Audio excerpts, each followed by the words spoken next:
wakati SHA ilikuja ndio nilianza treatment, na even now I'm under treatment. Hiyo accept tunapata saa hii tunapata weekly, na through collaboration ya SHA with the government with La Roche,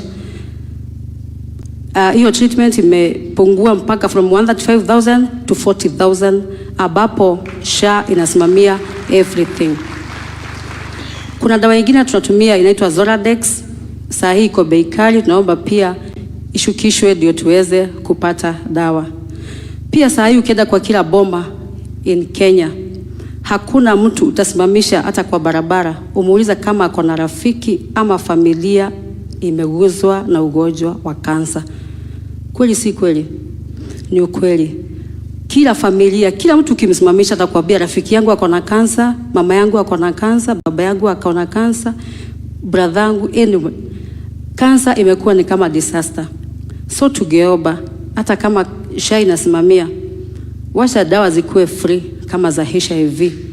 Tuko tayari kukunywa dawa. Dawa ndizo hazipatikani, na wenye wanapata ziko very expensive. Wacha hiyo tu ya Herceptin peke yake. Zingine tunatoa kwa pesa kwa mfuko. Situmii Herceptin peke yake, natumia dawa inaitwa Zoladex, natumia Anastrozole, natumia na dawa zingine.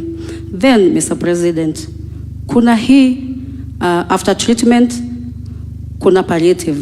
Umemaliza treatment ndio umeambiwa uende nyumbani. What next? Sisi tumerudishwa nyumbani, sio mimi niko under treatment bado, but sisi nasimamia cancer patients.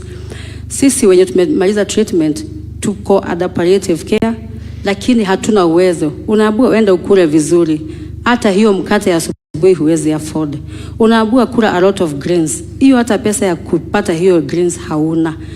Kazi ulifutwa, bwanako alikutenga, bibi yako alikutenga, kazi imekwisha na uko nyumbani, utapata hiyo matibabu na hiyo chakula namna gani? So tunaomba kama umeshikwa na kansa na ulikuwa umeajiriwa, tupatie tu nafasi nyinyi waajiri wetu, tufanye treatment, then tukuje tuendelee na kazi yetu, sababu si kupenda kwangu kugojeka, na pia wewe unaweza gojeka. Usinitenge sababu niko na kansa. Usiniweke kando sababu nimeshikwa na kansa. Kansa si ya mtu na hakuna mtu anaitisha. So tunaomba after cancer, please, kuna palliative, tusimamiwe. Another thing, vitu zimekuwa bei kali. Mimi ni patient wa KNH, Kenyatta National Hospital. Tumeongezwa pesa ya kuona daktari from 1,050 to 1,550. Tulikuwa tunakosa hiyo 1,000. Tumeongezwa 1,500. Ni wengi hata wanakosa mpaka transport ya kutoka kwa nyumba kwenda kupata hiyo treatment. Then nimemwambia aongezewe 500 from 1,050 to 1,550. Tunaomba hapo utuangalilie vizuri. Tunaomba sana sana. Shukran Esther. Asanti kwa kutuelezea your own experience. Let me at this juncture, do we have any of okay. Maybe before we go to the next, just for clarity, Shikuku has said we need to do more to make sure that equipment are available in more of our facilities. I know we have a program with our county governments.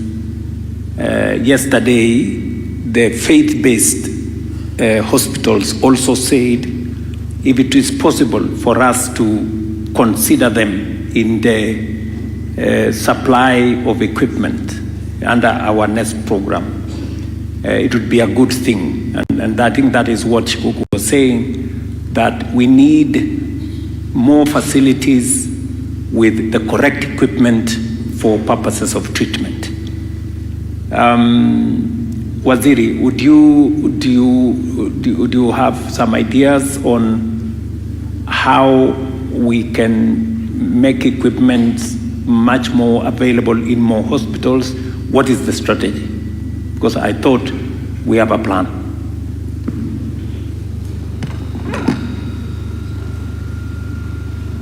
Your Excellency, let me talk for the public health facilities, those which are under the county governments and under the national governments. It is very easy to place equipment And we have done that in over 239 facilities across the country in major equipment. We are only having a MRI in 2 facilities, which we now intend in the next 1 month to upscale to about 20. So we get requests from our county, our counties, because we have signed an partnership agreement between us, the national government and the county and the vendors. And we're going to now reach out to the faith-based. But just on 2 things, and I'm very happy the lady who was speaking on behalf of the cancer patients. The reduction, the cost of care in Kenya is a problem we must all discuss. Government, the private sector, pharmaceutical companies. And what she says from 135, that particular drug, to 40, is as a result of an MOU the Ministry of Health have signed with Roche, one of the biggest pharmaceutical companies. And we are going forward to do the same with Pfizer. Pfizer, as a pharmaceutical company, supplies most of the essential medicines in our country. So the president of Pfizer is coming to see you next week. But I have done a rider that before he comes to see you, the condition is that of the essential products that his company sells to Kenya, there must be a price reduction. So equipment, Your Excellency, I agree. We're going to upscale. Finally, Shikuku said about system, and I agree with him. There are facilities that tell our citizens that the system is down. And I want to give this to Anthony, and Mercy knows. Our systems downtown is very fast, and facilities level 5 and 6 and even up to PhD, we can tell. But there are facilities in our country. I really want to speak to our citizens. Do not fall into the trap when you are told the system is down so that you pay out of pocket. This is a message we must pass to our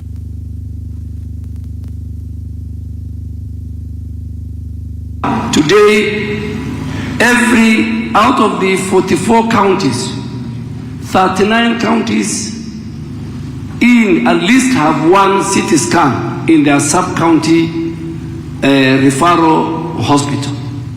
Some have 2, and I'll give the example of Bungoma.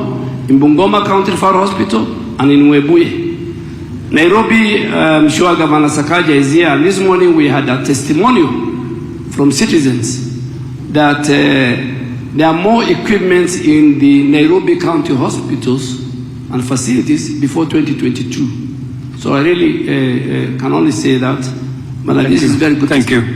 Thank you. We will go to the matter of cancer because this is a listening session. Chair of Council, when we signed the intergovernmental partnership agreement, we informed counties and we actually worked with them on the list of equipment available under that program.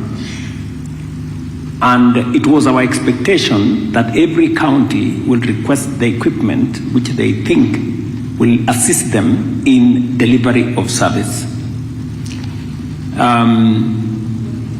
Is there anything we can do more, Chair, to persuade, to get counties to onboard the equipment? Because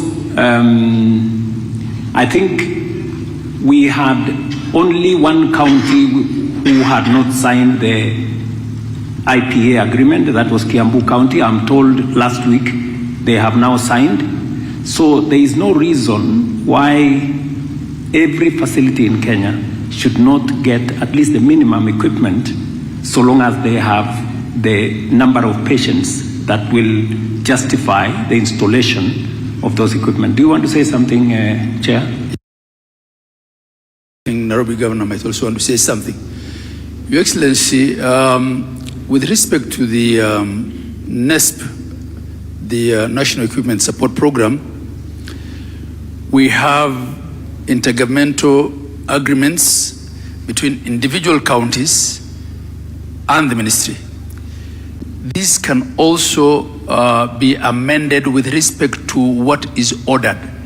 If a county that had signed up for 5, say, equipment realizes that they need more, nothing stops them from signing an addendum to request more.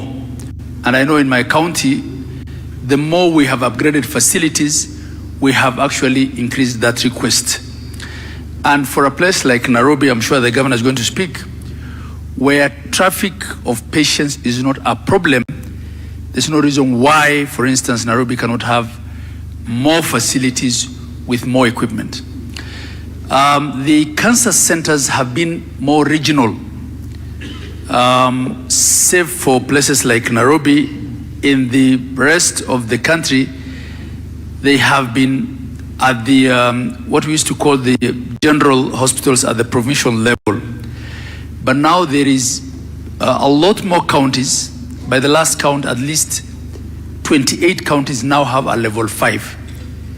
Initially, level 5s were only at the provincial headquarters.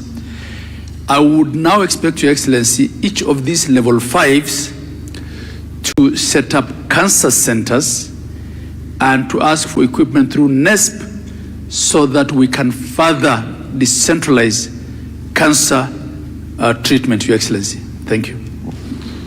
Thank you very much.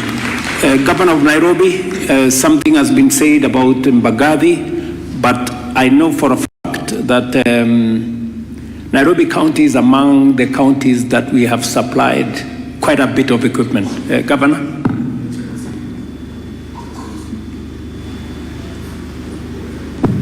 Thank you. Thank you very much, Your Excellency. And thank you, Crispinas Shikuku. All our facilities have equipment. But what we want to raise, Your Excellency, is, and I'm very happy about this very candid discussion, where you provided medicine, we have provided medicine as counties.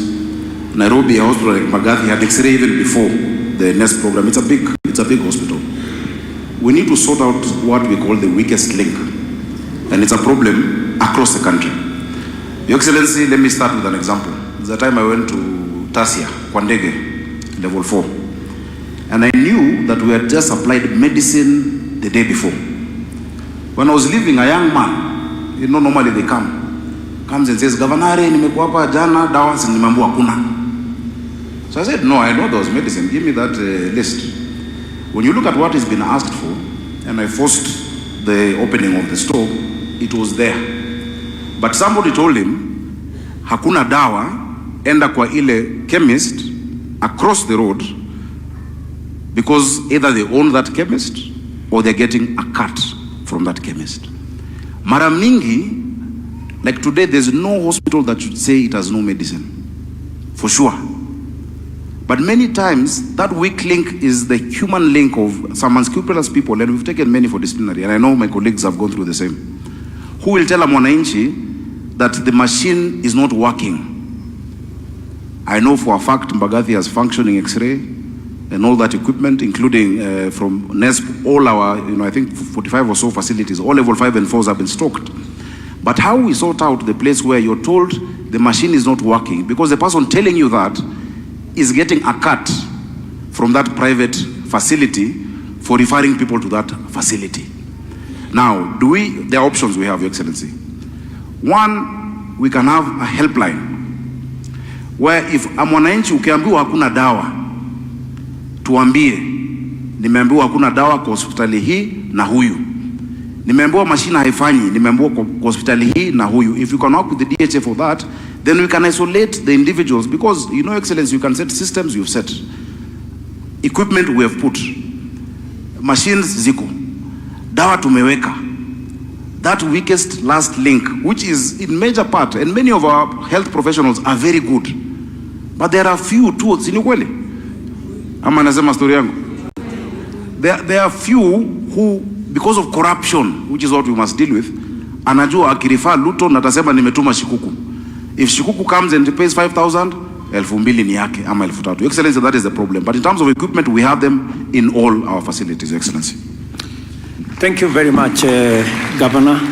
And I think it is a point of feedback from what Shikuku has said that we have a challenge that we need to sort out.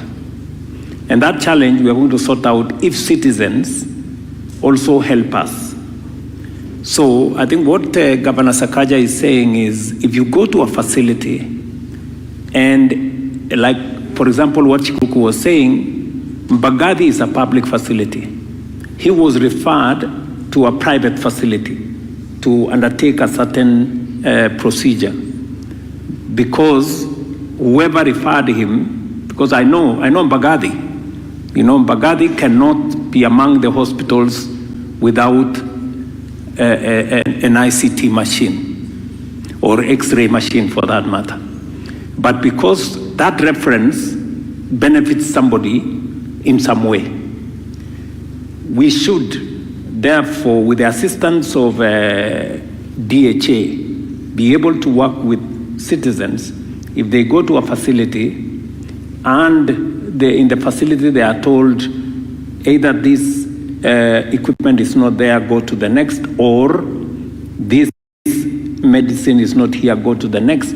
They should be able to verify, This is homework for us. This is feedback for Mercy and for Anthony and the PS and Minister for us to go and figure it out and work with the counties to make sure we get rid of that mischief. So thank you very much, Kuku, for that. Now, the second one is Wanjiru. Wanjiru has very emotionally talked about cancer and the support we are giving them.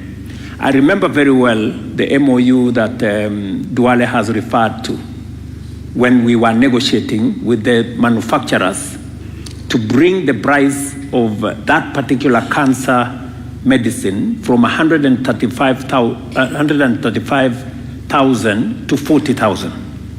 Because our argument was, as government, we have a pool of patients. We need to benefit from economies of scale. And they agreed to bring the price down substantially, actually to a third.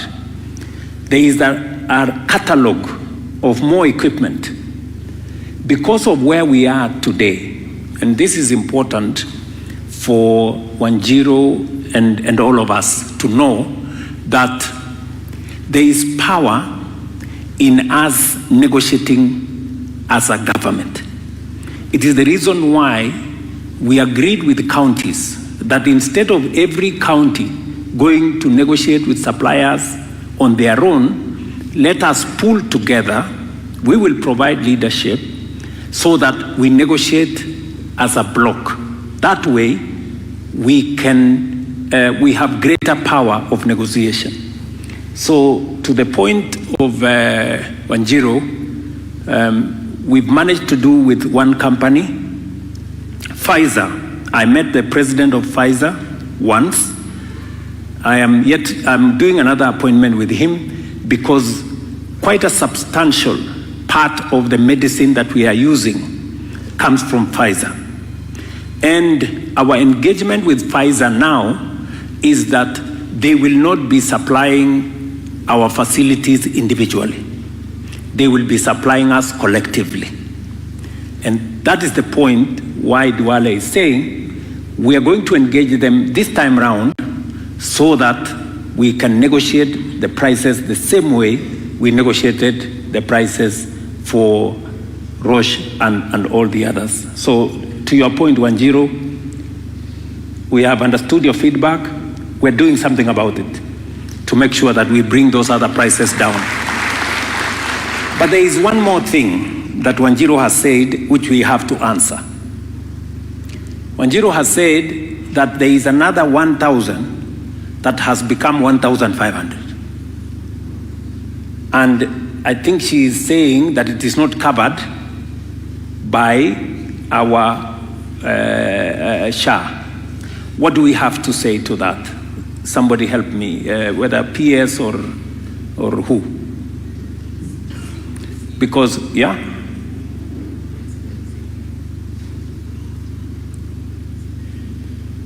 Yeah, Your Excellency, I think the CEO and Dr. Masi can Okay, answer that. the CEO Of Kenyatta National Hospital and also SHA. Okay, so Masi, do you? Thank you, Your Excellency. As I hand over to Dr. Lesiampe, it is correct, Wanjiru, that you do have to pay 1,500 for your outpatient visit. Your Excellency, what we are doing about this is, like we mentioned, at the end of October, we are reviewing a benefit package. And we are reviewing the outpatient benefit package. Many Kenyans, Your Excellency, have come to us and told us that SHA is doing well, but we need to do something at level 5 and 6 hospitals outpatients. So far we have our numbers. We'll be presenting them and defining a plan in how Wanjiru and those costs can be diminished or at least reduced at the end of October, 30th October. Now, just to the point, this is a challenge that faces not level 2, not level 3, not level 4, not level 5 4. and 6. So level 5 and 6. Yes. Because my understanding was that for level 2, level 3, and some level 5, for Level 4. outpatient facility, it's covered fully by SHA. Yes, so Your Excellency, just to clarify, level 2s, dispensaries, health centers, and level 4s, specific level 4s, it is covered by SHA on a walk-in, walk-out. But for certain level 4 facility entitlements, level 5s and 6, it's not covered. So we've had that complaint from many Kenyans. The simple procedures where you need a specialist in a level 5 who might not be in a dispensary or a health center or a level 4, but is available in KNH. So we are working it out so that we get a package and so that we're able to reimburse for that. Very good. So again, Wanjiru, this is very good feedback. We are working on a benefits package for SHA. We had an initial one because we also wanted to be sure that we don't say we are going to pay for so much and yet we had not had an experience of whether we would be able to pay or not. With the benefit of a year and a half of working with the benefit package that was there, we are now ready for a review on areas that citizens like you, Wanjiru, has come back to us and say there is this pain point on my visit for cancer treatment. I do not know whether there is any added value the CEO of Kenyatta Ken. I think it has been answered effectively by Masi because that's the truth, right? Lesiampe, do you want to say something?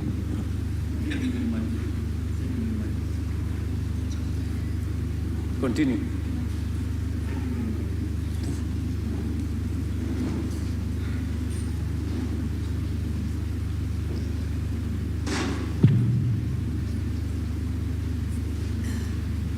Thank you very much, Your Excellency. I don't think I need to add anything. We are going to see how by the end of October that this package can be reviewed so that we can assist some of these patients.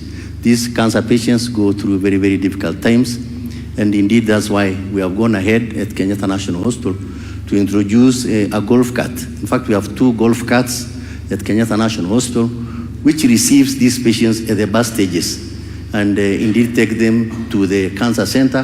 Those who go through chemotherapy, some of them after that procedure are usually very weak, they are fragile, and then we take them back to the bus stage. In fact, including the KMTC bus stages. We also use the same golf carts, which is actually does not use fuel, is actually electrical, does not cost us anything, and we navigate them through all the different areas of the hospital. So, Your Excellency, we take this very seriously, and therefore we're going to see how best we can review to make these people comfortable. Thank you, sir. Thank you very much. I think we've gotten some useful feedback from those 2 great Kenyans. Please proceed. Thank you, Your Excellency. Because of what was said of the referrals, if the public facility is working and a patient is referred out, chances are it's a healthcare worker that is doing the referral. So I think we bring in the healthcare workers now to give their comments also on that particular issue and any other that they may have. Any healthcare worker in the room? There's a hand up there.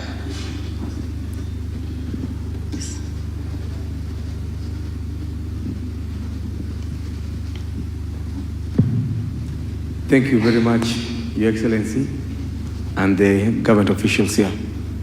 So first of all, to respond to my brother and my boss, Honorable Sakaja, it's true. I'm Dr. Dennis Miskela, the Deputy SG for KMPDO, the Doctors Union. It's true that we come from Kenya. Even these healthcare workers are Kenyans. So we know we come with our weaknesses, that in this sack of healthcare workers, there are rotten apples. And as KMPD, we never shy or defend when healthcare workers make mistakes. We also fall sick. So we know that sometimes that motivation to get that extra money through all those bad ways are there. But then again, as healthcare workers, we will also not sometimes allow ourselves with the punching bag that when there's no drug, wameiba madawa. When the machine is broken down, wanatuma watu nje kupata hizo pesa. Sometimes genuinely those equipment break down. Sometimes genuinely those drugs run out. So let us not punch the healthcare worker. They really go through so much to help. But what I can say that, please, can we have a proper feedback mechanism where the citizens themselves can report? Because even this debate, Your Excellency, about SHA not working, it's not because SHA is not working. It's because somebody has paid for SHA, but when they go, apart from the consultation fee, they have to buy drugs outside, do ultrasound outside, they get frustrated. So what do we do instead? Why can't we have a setup where the governors can promise this summit that drugs will always be available? Not every time you see a lorry bringing cartons, they are bringing the drugs that we asked for. If we could ensure that when a patient walks in through the hospital, and I'm glad that DHA has put that system, that when you walk in to when you walk out, you don't pay for anything or buy anything outside. But to expect citizens to come and pay for SHA, then everything else they buy from outside is a problem. But as I move to something else, that right now the healthcare worker is the most demotivated cog in UHC. Why do I say so? Because on the pillars of the UHC, there are certain things. Financing is one of them, and SHA is doing a pretty decent job on that, I won't lie. We have negotiated the US government deal funding around the HIV and TB. Perfect. Financing, we are doing a good job. On the issues of KEMSA reforms, 80%, 90% fill rate, perfect. We are doing a good job on that. Infrastructure right now in this country, within 5 kilometers, there's a hospital. And we just saw a deal of 13 hospitals, 300 beds being done in almost 13 counties. A decent job. ICT and record keeping, good job digitization. The biggest challenge that we must face is the human resources of healthcare. As we sit here, 33 counties have not paid salaries. That's a fact. And they have to pay rent still and go to work with fuel. As we speak here, we have healthcare workers who on the 9th of every month can't access care because governors have not sent money to SHA. SHA has locked them out. So you offer services that you can't offer get yourself. As we sit here, people are on strike because certain counties, after Ministry of Health availed 8.6 billion to absorb UHC workers, the counties refuse to take them. So we must discuss. Yes, we must discuss as a country. And I really read your manifesto back to back. You said that you have felt the pain of the healthcare worker, and you promise to be a neutral arbiter without compromising devolution. And this beyond 2030 discussion, we must let Kenyans decide. Are they happy with how health is being run in this devolved system or not? We are not fighting devolution. We are not fighting devolution. But why can't we let primary healthcare, level 1, 2, 3, be run by the counties? Then the complex, expensive 4, 5, 6 be run by the Ministry of Health. So that if the counties fail, then the 4, 5, 6 is working. If the 4, 5, 6 fail, then the 1, 2, 3 is working to give Kenyans a reprieve. That's all that we are asking for. Make care for us, the healthcare workers, so that we can care for the patients too. Thank you. Thank you. Thank you. Thank you very much, Dr. Miskela. Allow me to have a nurse A nurse?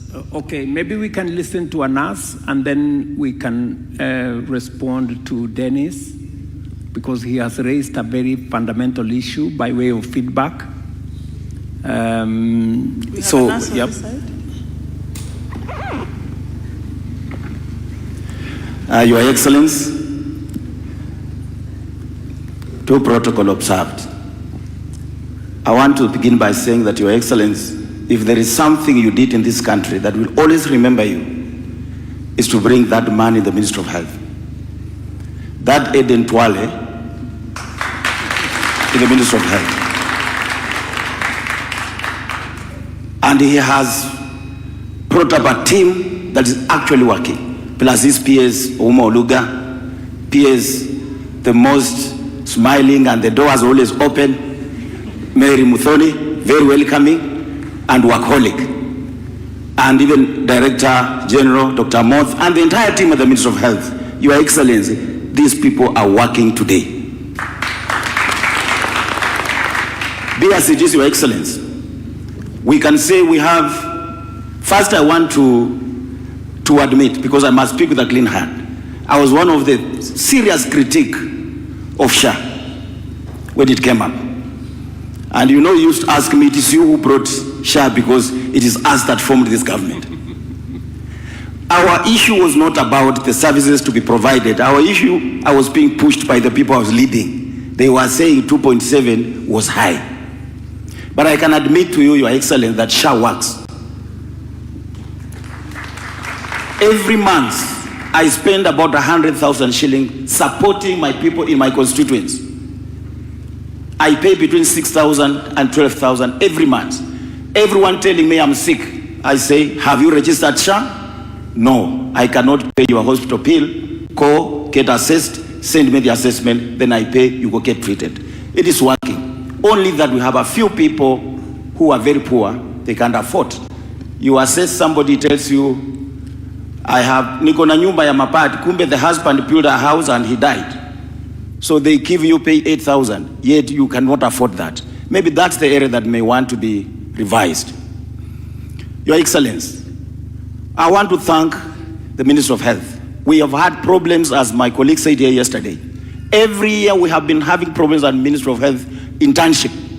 We fight, we destroy things, the Ministry of Health. There is one particular year where we broke things, the Ministry of Health, and the interns were surcharged.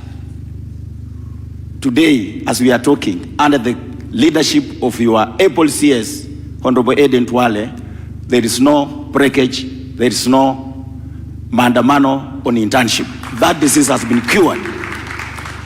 Secondly, Your Excellency, the issue of universal health coverage, which you and your brother, former president, employed during COVID-19. Through his guiding and support and working with Parliament and all people responsible for revenue allocation, 8.6 billion was allocated for absorption of UHC staff into permanent and pensionable. But as we speak today, nurses in this country are on strike because the county government have refused to absorb these UHC staff.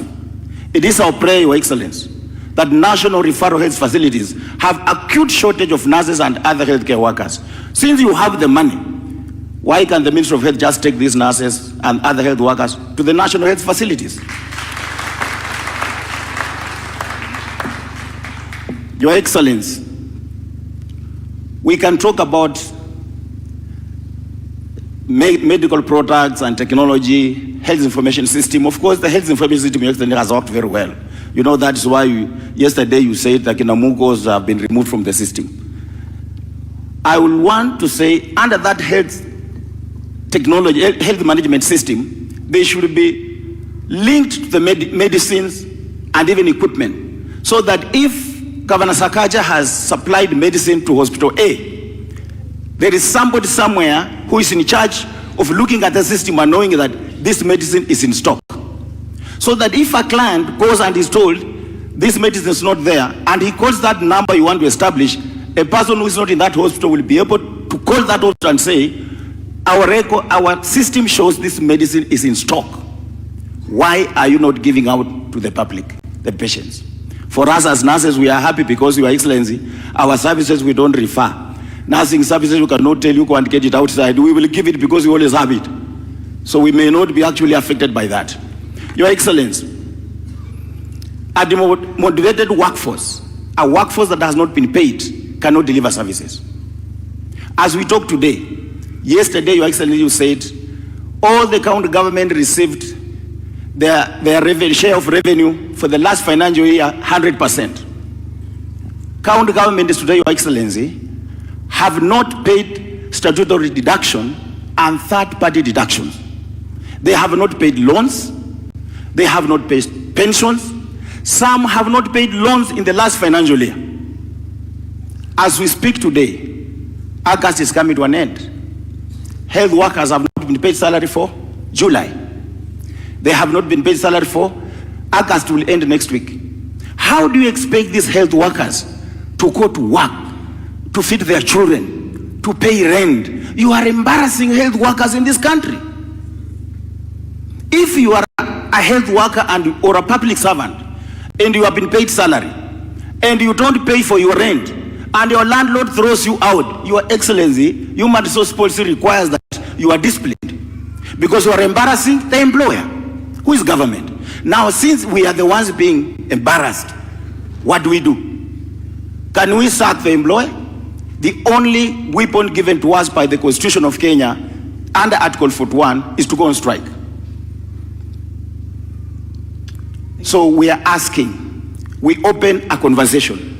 Are we ready as Kenyans to continue having a healthcare system that is very critical in the hands of devolved system where only 9 counties, Your Excellency, in this country have had their budget passed up to now? 14 have never submitted their budgets. 24 have had their budget rejected.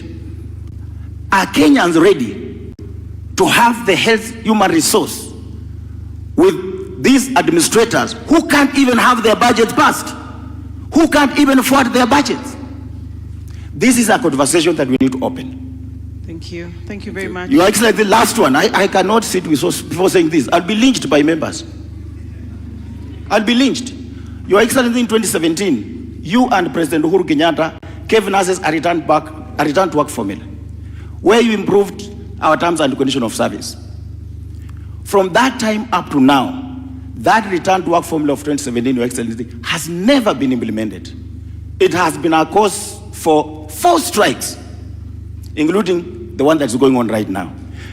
I know you have goodwill and you mean goodwill for this country. Through your goodwill, I'm requesting you to ask the chair of the Council of Governors to sit down with us on Friday, have a solution. And SRC should be on board. Because in 2017, we had that CBA, it was taken to SRC rejected. And today, even if we sit with Council of Governors and agree, and SRC rejects, the strike will still continue. So I'm requesting you, I know you mean goodwill for people, talk to the Council of Governors, SRC, so that we sit on Friday, because we have a meeting on Friday, we complete and send our people to go back and work. Thank you, Your Excellency. Thank you. Do we have any other representative of healthcare workers? Any clinical officer? Okay. He's up there.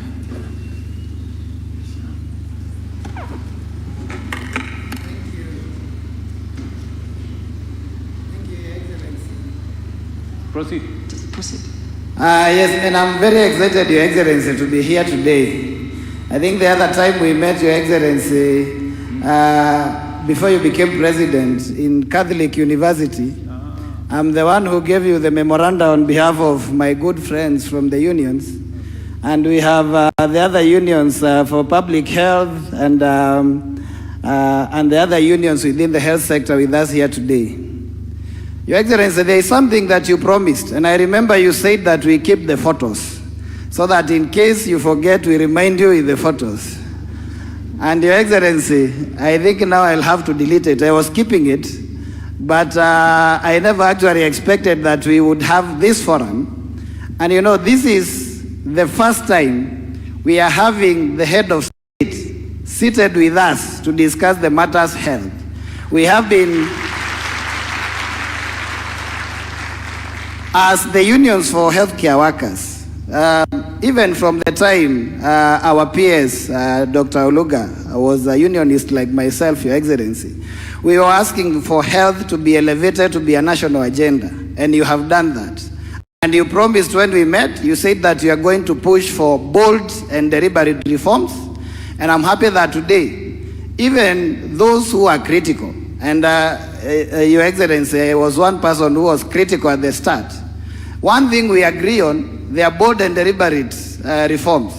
Maybe the other things that we are discussing is the implementation of the same.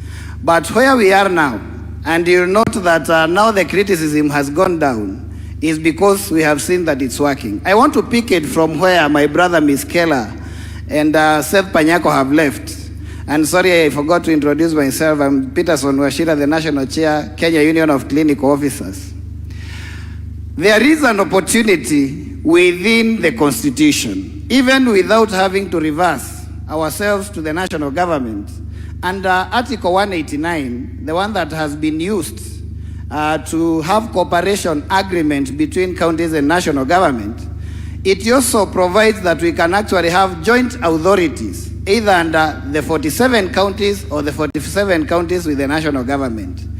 And because what we are looking for is a unified system to manage healthcare workers, so that we have uniform standards across the board, for us, Your Excellency, we see a quick opportunity that if you can be able, through the Intergovernmental Coordinating Summit, deliberate under Article 189, it is actually possible to have a joint authority to be able to manage the health workers across the 47 counties under one authority.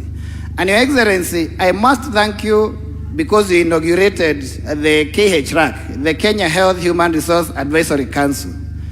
Since 2017, when the Health Act was actually enacted, this very important body that looks at the healthcare workers' welfare and the many things that are taking us on strike was very dormant, did not even have a board.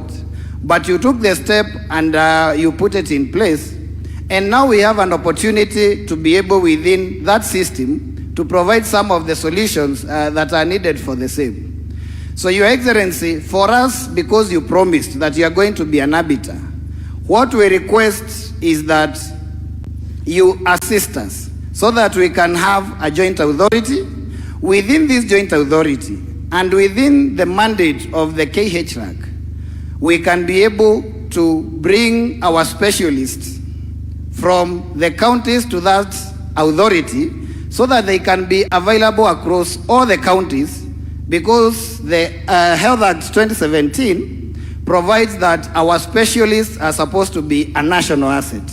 And that means that they should be available across the country. But with the current setting, that is impossible. If we have an authority, then they will be under that authority and can be deployed across the board. Lastly, Your Excellency, it is not only nurses who are on strike. We also have clinical officers, public health officers, and all the other workers other than the doctors. And especially the case of clinical officers is much easier because we had already agreed on a CBA, but there are some counties that have taken long to sign. We were supposed to sign on 2nd of February, and there was an invite from the Council of Governors. But as we sit here, only 16 counties have actually signed. We don't understand why the others have not signed. And it's something that, Your Excellency, if you can be able to mediate, we can be able to conclude very fast. Thank you, Your Excellency. Thank you, Peterson. Now, that's quite a handful of manenos, but I think it's very good feedback. Let's begin, and I agree that machines, computers, medical commodities are all good. But without the personnel, they remain items. And they cannot, they cannot amount to service. For it to amount to service, people must be there. At the heart of health delivery is the health workers. And let me say the following. Peterson has put me squarely on what I said when we had the health summit before the last election. And I'm very happy to see you, Peterson. We have not met since that time. The problem, you forgot to come with the photographs. and I already gave you the leave. I told you, keep these photographs so that in case I forget, remind me, tell Mr. Boss tulikubaliana hii. Unaona hii picha. But I guess you also agree that 80-90% of the things we agreed at the Catholic University, we have implemented. There are some outstanding issues, among them the issue you have raised, and I'm going to see how we can navigate so that we can take this forward.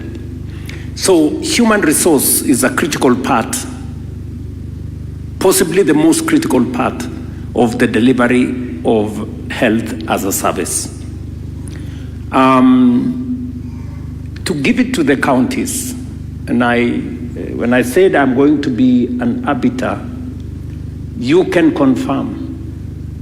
And the chair of the Council of Governors here and the governors can confirm that the relationship between the national government and the county governments is way better than it has ever been. Because I deliberately chose to work with the counties, to engage in dialogue, and I must also say the counties have been very understanding.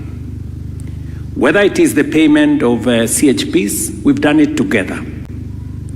Whether it is the passing of the laws, they were always in the committees.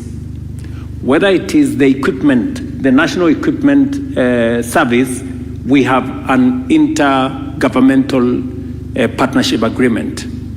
And everything else, we have worked together. Now, up to that point, we are good. You have raised, Dennis and my good friend Seth there, have raised issues that I'm sure the council will want to respond, because this is not a place for judgment. This is a place for feedback, so that we're encouraged for the things we are doing right, and we are pointed out the things that are not going on in the right direction so that we can improve.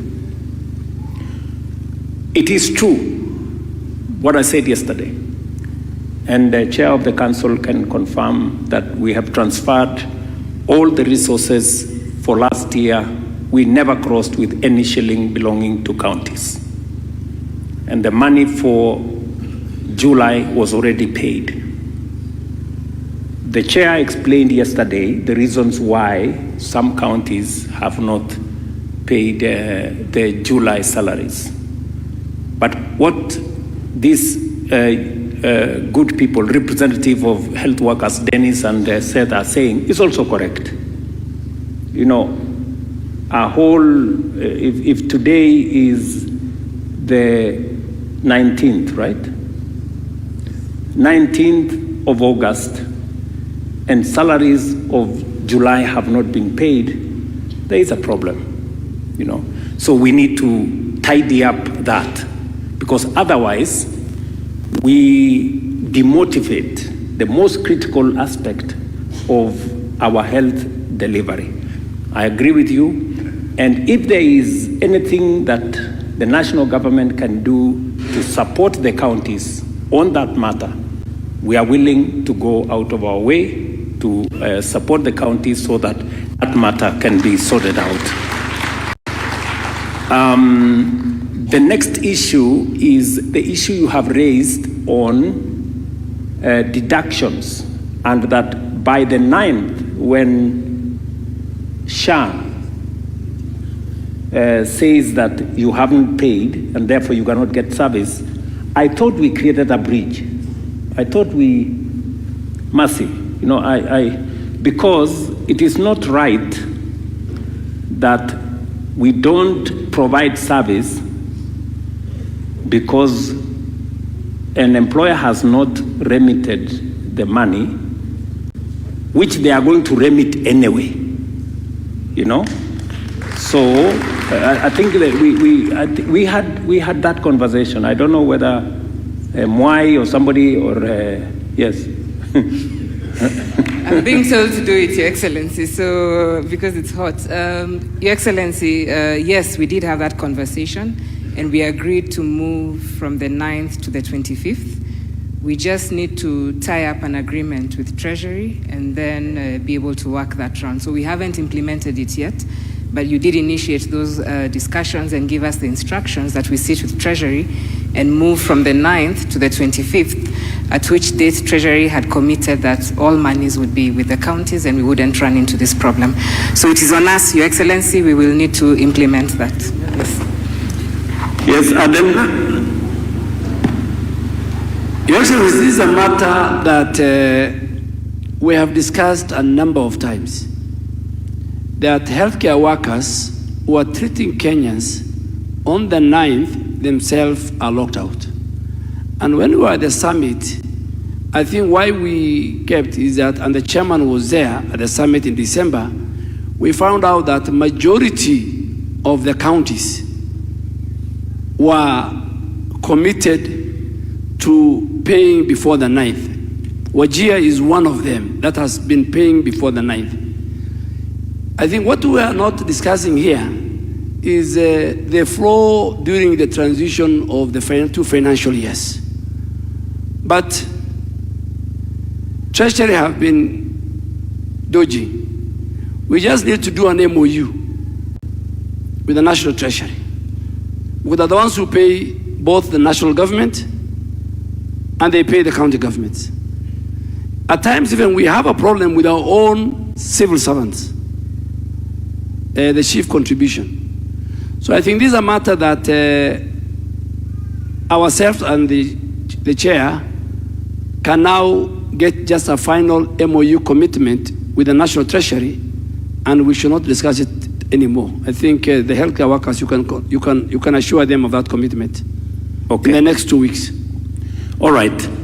So let me tell the representatives of our healthcare workforce that this is feedback that had come to me, and I had already given direction on what we should do, because it is not correct that a healthcare worker is providing a service to others which they themselves cannot benefit from. It's a contradiction.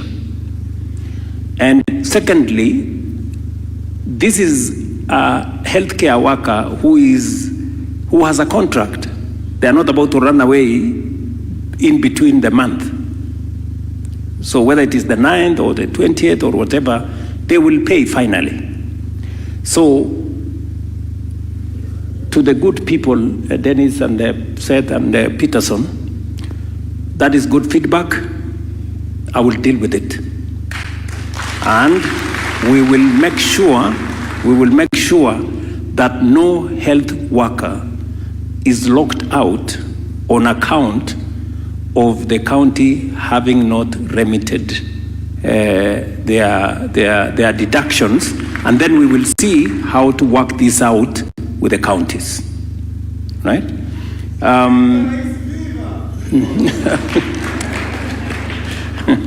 Dennis, this is not a demonstration.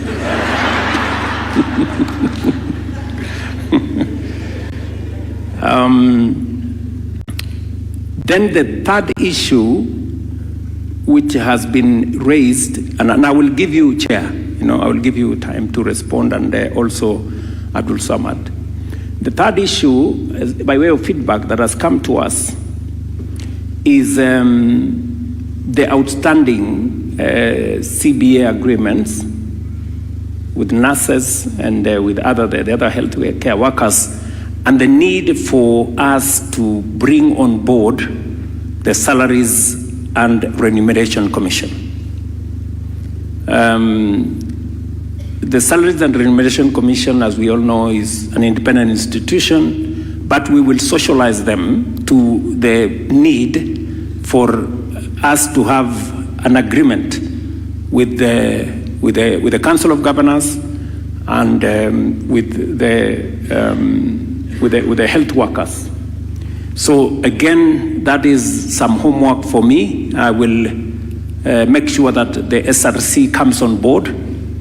I'm sure the Council of Governors will also do their bit, and they are here, they will speak for themselves. Finally, is on the issue of the staff, former staff of UHC. We did make available resources to transition these good people to permanent and pensionable. We made the resources available. We just have a minor issue between us and the counties, which we should be able, I think, Chair, ladies and gentlemen, let us sort this out. And let's give ourselves a maximum of a week and sort this out. I have given options. I have said, if the counties have a problem absorbing these workers, the national government will absorb them. So it is up to us to, but I would really, because I know the risk of us absorbing them as a national government, because it will undermine service at the counties, because we will basically be transferring staff from our county facilities to national government facilities, and yet at the county facilities, they are providing service to Kenyans. In any case, we don't have national government Kenyans and county government Kenyans. We only have Kenyans. Yeah? So I think this is something that I undertake that between me and my good brothers and sisters at the county, we'll look at it. Chair, and then Abdul Samad. Your Excellency, let me first go at it, and then my colleagues will back me up.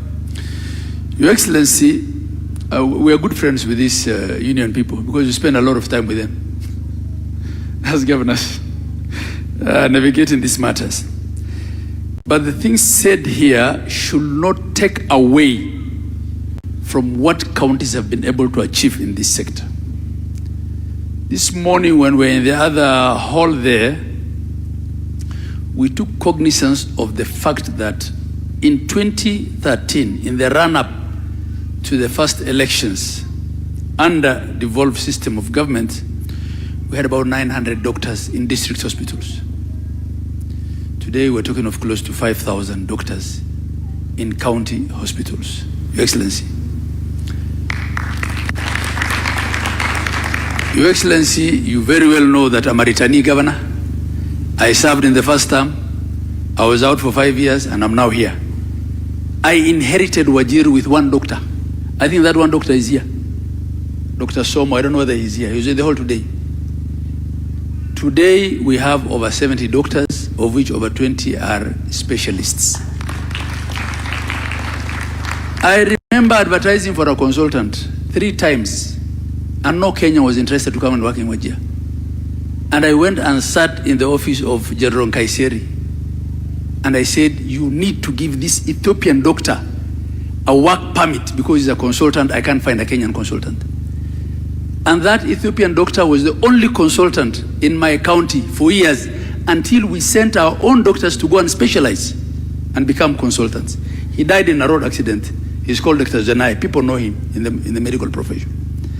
So the things people say here about counties and devolution are not, it's not what it is, Your Excellency. Your Excellency, there are things, I think this reaction, first of all, emanated from what Governor Sakaja said about people being sent to private facilities, and I'll respond to that last. It is true, Your Excellency, and I said it here last night. Since you came into office, we have not had instances of crossing over and merging finances of one fiscal to the other. It was very ordinary in the past for June allocation to be paid in July or in August. We have our June money. We have our July disbursement. But there is another matter, Your Excellency, of the treatment by independent officers and commissions, and especially the matter of COB with respect to county government. We have asked for an IBEC, which His Excellency the Deputy President chairs, and IBEC will happen on Monday. This will be one of the issues that will be discussed. As for those counties that are yet to submit a budget, Your Excellency, those are the vagaries of democracy. Budgets are drawn by the executive, but they're approved by the county assemblies. And sometimes they take their time. And they sometimes, we don't meet certain deadlines. But the financial architecture has taken care of that. Even when a county has not passed a budget, the law, PFM Act, allows that county to access 50% of the last year's budget within the first 6 months. So those are things that we will navigate. This particular incident here of 33 counties not being able to pay salaries, as I said last night, is just as a result of the fiscal year transition from one to the other. Once all these budgets are approved and uploaded into IFMIS, it happens once a year, so it will not be an issue. Most of the time in the past, it has been an issue of disbursement and releases of money. In this particular case, Treasury has disbursed. We are having crossover issues, which we will deal with on Monday with COB and at IBEC. Your Excellency, on the issue of CBS, as far as I'm concerned, Your Excellency, the only active issue, strike, which is not in all the counties. Nurses are not striking in my county, for instance. We have talked to them and we are doing their promotions. We have promoted most of them. They have no issue, they are at work. But in some of the counties, I know nurses are striking. The CBA that they're asking us to enforce today, Your Excellency, and I can easily provide a copy to you, was signed in 2017. 2017. And when they came to see me, I also blamed their leadership. I said the clinicians came and formed a union after this CBA, and they still had their matters largely sorted out. If there are counties that have not signed, because we have already made that commitment at COG level, that's an issue you don't have to call a strike for. You just need to speak to me and tell me which counties. But Your Excellency, this CBA of 2017, I asked the union leaders, how many chairs of council have been here? President Ruto was not even the president then. How many ministers of health have been here? You are raising it now. But the amount we're asking for is what was to have increased from 2017 to date, when a shilling has not increased. So we met as a leadership and we made a very good offer. And we also told them how we will move to where we ought to be. Given that nothing has moved, not a dime, from 2017 to date, and they are to come back to us on the offer that we made to them. As chair of council, I am determined to ensure that we have an understanding with the nurses. But I want to say here now that the CBA, which they are asking me to effect, was signed in 2017 and nothing had moved on it. Your Excellency, The question of whether health should be managed at national and county level is a constitutional matter. But I just want to give you an analogy, Your Excellency, because there's another elephant in the room, and that's the one of supervision. And Masakhela is my good friend. Your Excellency, every time, because no sitting president of this country understands Kenya more than you do, because no one visits the periphery and every county more than you do. Whenever there is a attack of some sort, a bandit attack, an opportunistic attack by Al-Shabaab in a place like Mandera, Wajir, by virtue of proximity to the boundary, teachers, some of whom are 300 kilometers from where the incident happened, come and demonstrate in front of TSC to be demanding to be taken out of the region. Yet the incident happened where? 300 kilometers. 300 kilometers between here and Busia. So it's something happening here and somebody in Busia asking to be transferred out of Busia because of insecurity. Those are the shenanigans we will be dealing with if we go the way Masakhela wants us to go. Counties have no problem managing healthcare. 5 or 6 of His Excellency's cabinet secretaries were governors managing counties.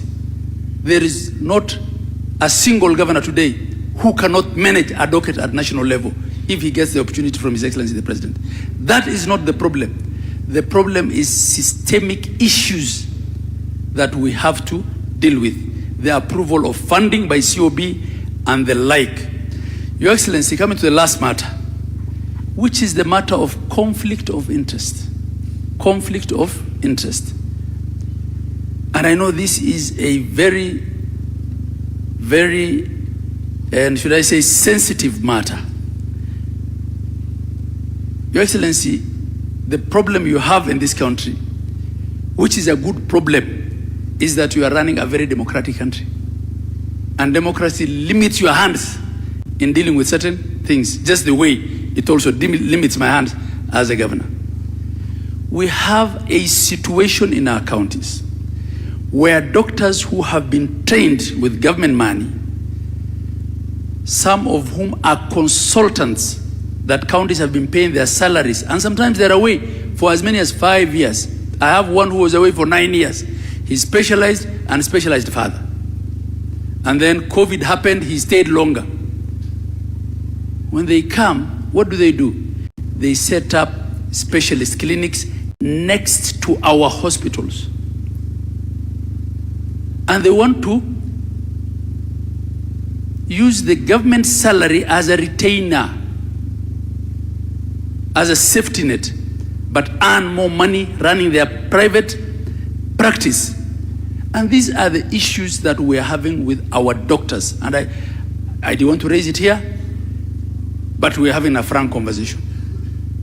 Those are the issues that we need to deal with. If you are in public service, there's a clip that's going around the last 2 days. I don't know whether you have seen. The pediatrician in Turkana.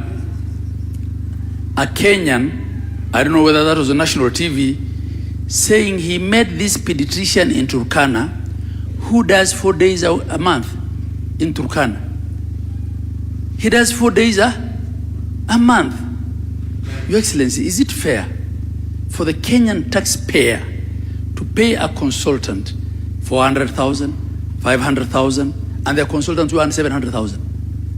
I know consultants who earn more than deputy governors, Your Excellency, and I can provide you with this data. To work for 4 days a month? I think those are the things we need to discuss with.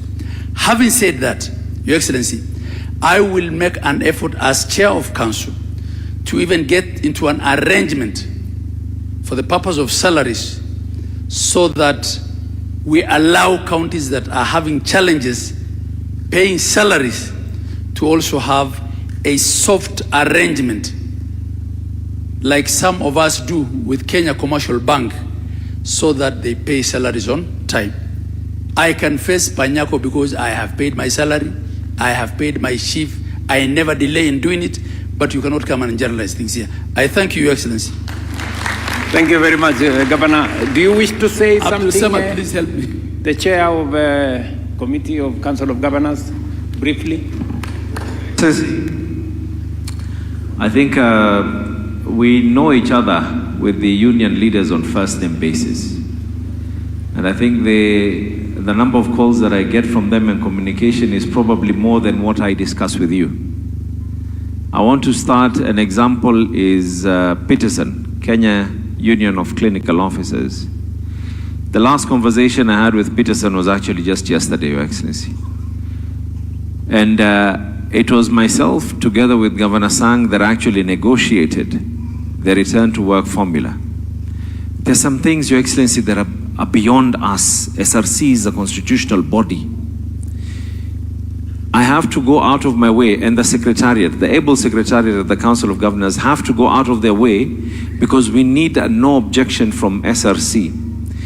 I signed, other counties have been able to sign, others are in the process of being able to sign. But even after that goodwill, you're still being told that, and I actually had to call him and tell him there's a level of goodness that we can also be able to do, because if we have signed and have done our part, there's really so much that we can be able to do. The doctors, in fact, I know that I'm meeting them on Thursday, actually, Your Excellency, which is tomorrow. Is it tomorrow? Yeah, on Thursday, I'll be meeting the doctors. Some of the issues that we've been able to do and work on. Today, we're implementing a CBA, including paying salary arrears, including, we actually had to personally call the head of the Ministry of Public Service for purpose of getting a special code for ensuring that we pay the salary adjustments and so forth. The issue of nurses, Your Excellency. Prior to the strike being in place, the Council of Governors had already put a team and they were already negotiating. Negotiations had already started. And even without anything else, the nurses opted that, yes, they want to go on strike. I've heard the issues that have, and it is okay. It is okay because of positions that we hold sometimes, it is important for unions to be more tough on counties like ours.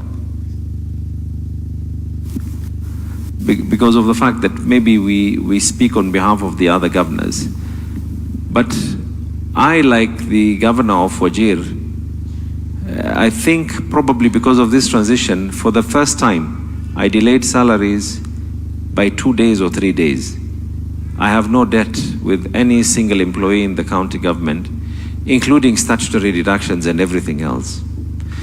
The issue that we're trying to make sure that it does not happen, you need to ask yourself, Your Excellency, what were the conditions that made a CBA to be signed in 2017 that every government that has been able to come through has not been able to do a CBA like that? When you sign a CBA, when you're in a position that you're under duress, because that CBA was signed on an election year. That CBA held people at ransom. Allow me, and it is the reason why, Your Excellency, I sat down with the two gentlemen at the council offices, and we gave them an offer. And we said, this is our offer. The least that would have happened is we're coming back now, even as we speak right now. There are so many who have gone and broken court orders because of the fact that there's actually a court case that they're actually meant to return. Because when you speak to someone and you're holding a gun on their head, you're dictating, you're not speaking. You speak under equal terms, and if we've shown that level that we want to be able to speak, the same way I've been able to speak to the Kenya Union of Clinical Officers, the same way I've been able to speak to the doctors, we were able to sort out strikes and we were able to amicably solve issues to do with many other cadres that are out there. And I think, Your Excellency, amongst the things that are being discussed at IBEC on Monday, one of them is the issue you were talking about on SHA, that if a county has not been able to pay, what happens in a scenario like that. It is something that is being resolved on Monday as we speak in IBEC. The other issue that is also being talked about, I know Mombasa is not one of them, but it is only fair that I speak on behalf of the other governors, Your Excellency. The issue that is being discussed on Monday is also issues to do with COB.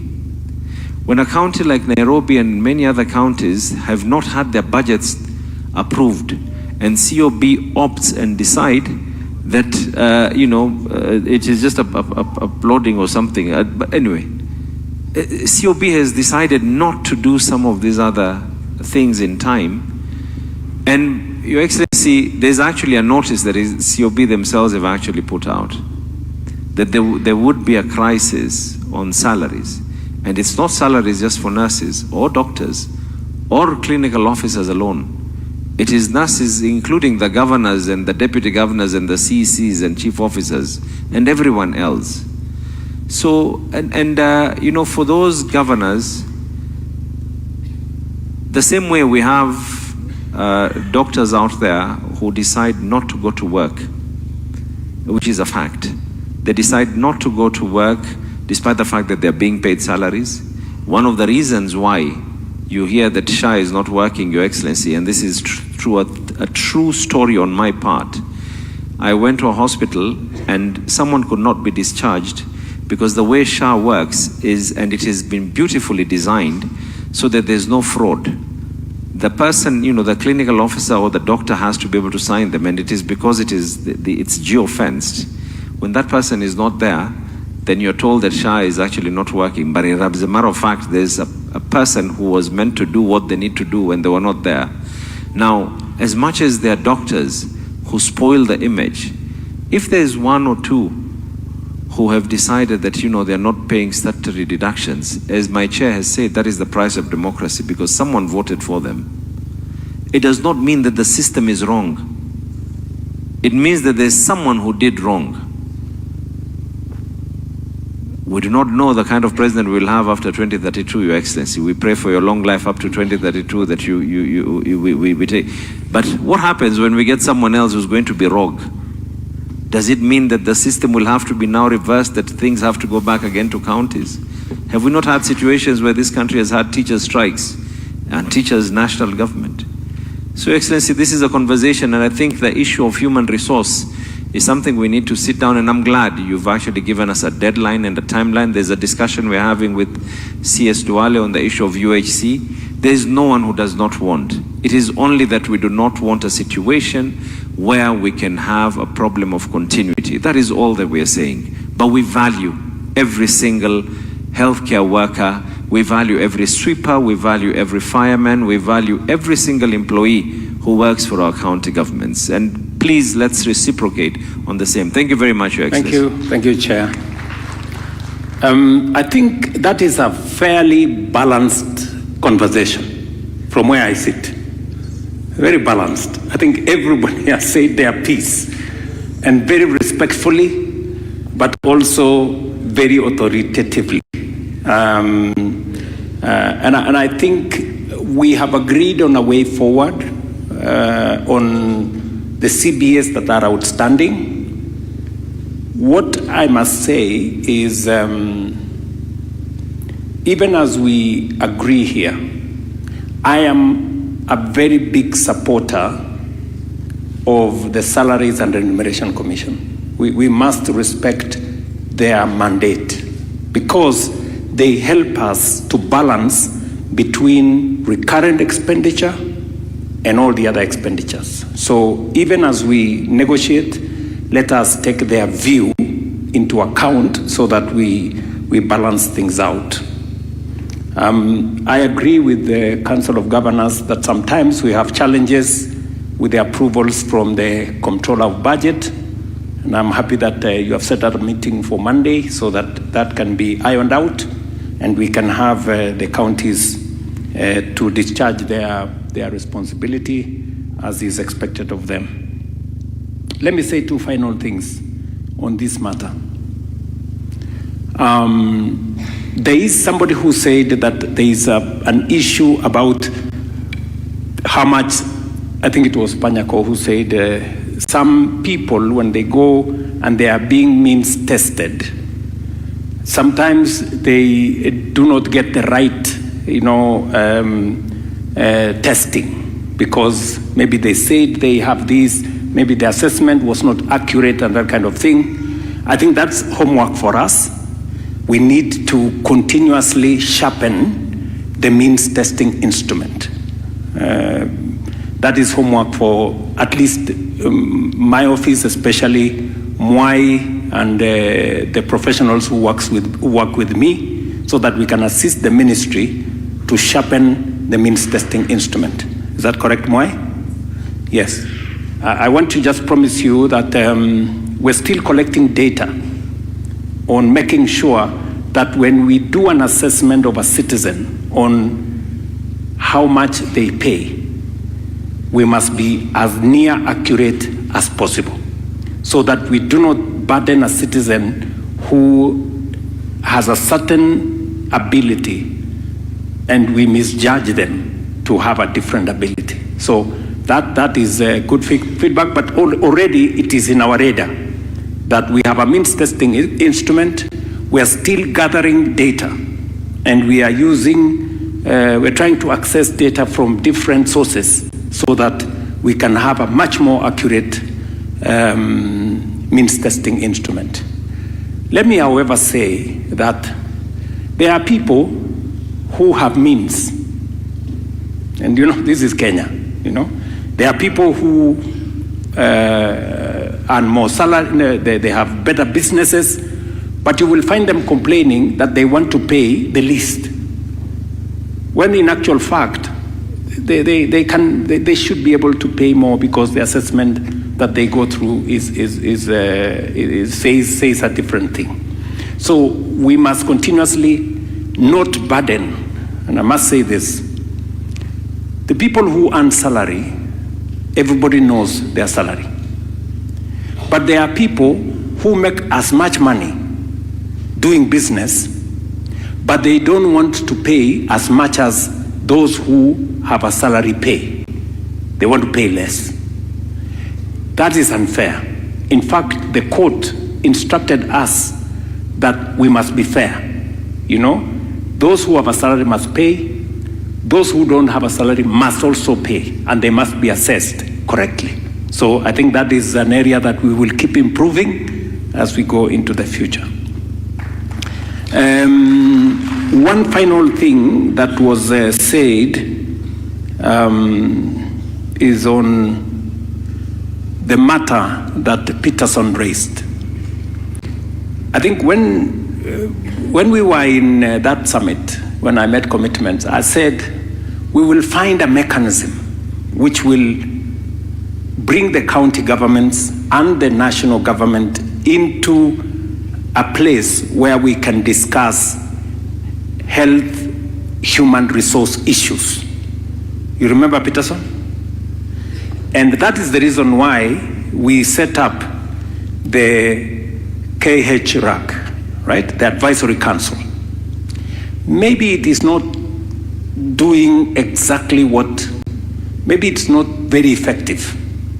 I think we should find a way of making that body much more robust and active before we can explore the opportunity you have said that maybe under Article 189, I don't know whether that is possible, for us to set up something to deal with human resource. But I think the best place to start is the advisory council that we have. Let's see whether we can put some energy into that organization and see whether we can manage the human resource issues collectively as the national government and as the county governments. And I think we have agreed on the UHC staff. Within a week, myself and these good friends of mine, governors, we will agree on how these workers are going to work and move forward. We have also agreed on statutory deductions, that is my homework. That I will sort it out. We have to, because it's not right for us to deny citizens who are working access to health on account that their deductions have not been received by us, yet they have already been deducted, and they will be paid anyway. We must find a solution. With the Treasury, without Treasury, Aden Duale, please sort that out. If you need some ideas on how, look for me. I will give you some ideas. I think those are the issues. I don't know whether they are Mercy. Thank you, Mr. President. I think we have discussed the healthcare workers quite comprehensively. Next, I'd like us to have a conversation on renal care. It's an important conversation because in there are issues of non-communicable diseases such as diabetes and hypertension that can cause, complications on renal care. The issues of dialysis, the issues of transplant, and also the immunosuppressive medications that transplant patients sometimes require. So I think we can unpack all of that and have a conversation around it. So we can start by somebody with their lived experiences on renal care. All right, you're already up. Please, the floor is yours. Thank you, Mercy. Your Excellency, distinguished ladies and gentlemen, my name is John Gikonyo. I am the president of the Renal Patient Society of Kenya. I'm also the vice chair of the Non-Communicable Diseases Alliance of Kenya. I am a kidney patient myself, living with a kidney transplant. I got my kidney transplant in 2015 at the Kenyatta National Hospital. And I'm proud to say that between then and now, the good people at Kenyatta National Hospital have taken good care of me and other renal patients, and that's why I have known nothing but good health in those 11 years. Your Excellency, I represent a group of people who are considered to be the greatest beneficiaries of the Social Health Authority. And I say this because the cover we have for both dialysis and transplant is, honestly speaking, quite generous. A patient on dialysis in Kenya is covered for 2 sessions every week, each session at 10,650. If you total that for 1 year, it's 1.1 million shillings per year. Now, a lot of people would not be able to pay 1.1 million shillings to pay for 2 sessions per year. And therefore, the 7 or 10,000 people currently living on dialysis literally owe their lives to the Social Health Authority, and we don't take that for granted. The patients who are lucky and able to get a transplant like myself, we have a SHA package which covers 1.1 million. That is for pre-transplant evaluation. Then there is the transplant surgery itself. There is the donor nephrectomy, that's removing the organ from the donor. And then there's the post-transplant management. If you total up all those figures, they come to about 1.1 million shillings. And therefore, we are very grateful to the government and to SHA for this package. And we would like to encourage SHA to continue supporting us. We would like to encourage SHA to speak to us regularly, because sometimes there are challenges, particularly access challenges, that need to be ironed out so that whatever is not going on well can be sorted out. And I would like to pick a few issues. The dialysis package, like I've said, is 2 sessions. But if a patient gets admitted, if a dialysis patient gets admitted to hospital, they are only covered for 1 session. And this is a bit strange because if you are on dialysis, you are already a patient who is unwell, but if you now need to be admitted, it means your health has deteriorated. which could probably mean you need more dialysis than the two. Remember, international best practice recommends 3 dialysis sessions. But we only give 2 because that is what we can afford for now, and we understand that very well as patients.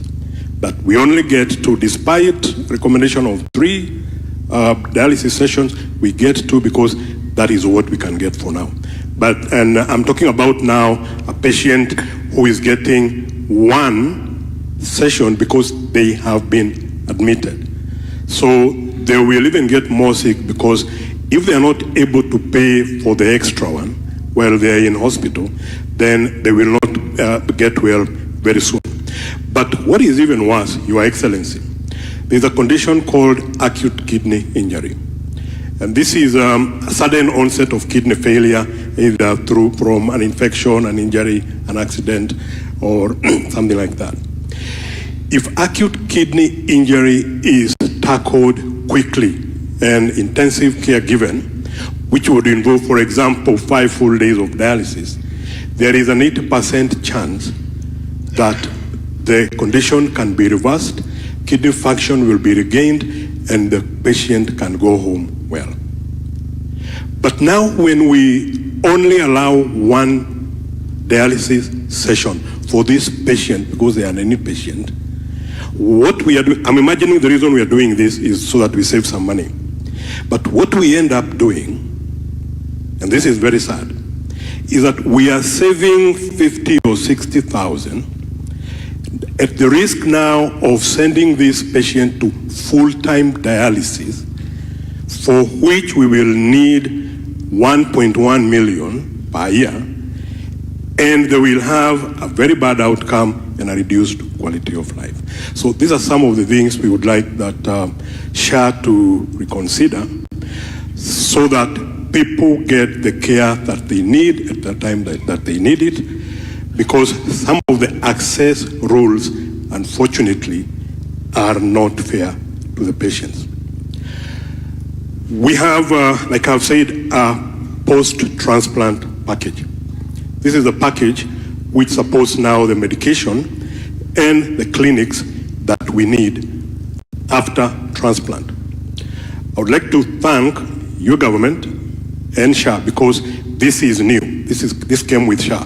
We had a dialysis package and a transplant package before with NHIF, but when SHA came in, we made a plea and it was accepted. We now have pre-transplant evaluation and post-transplant care.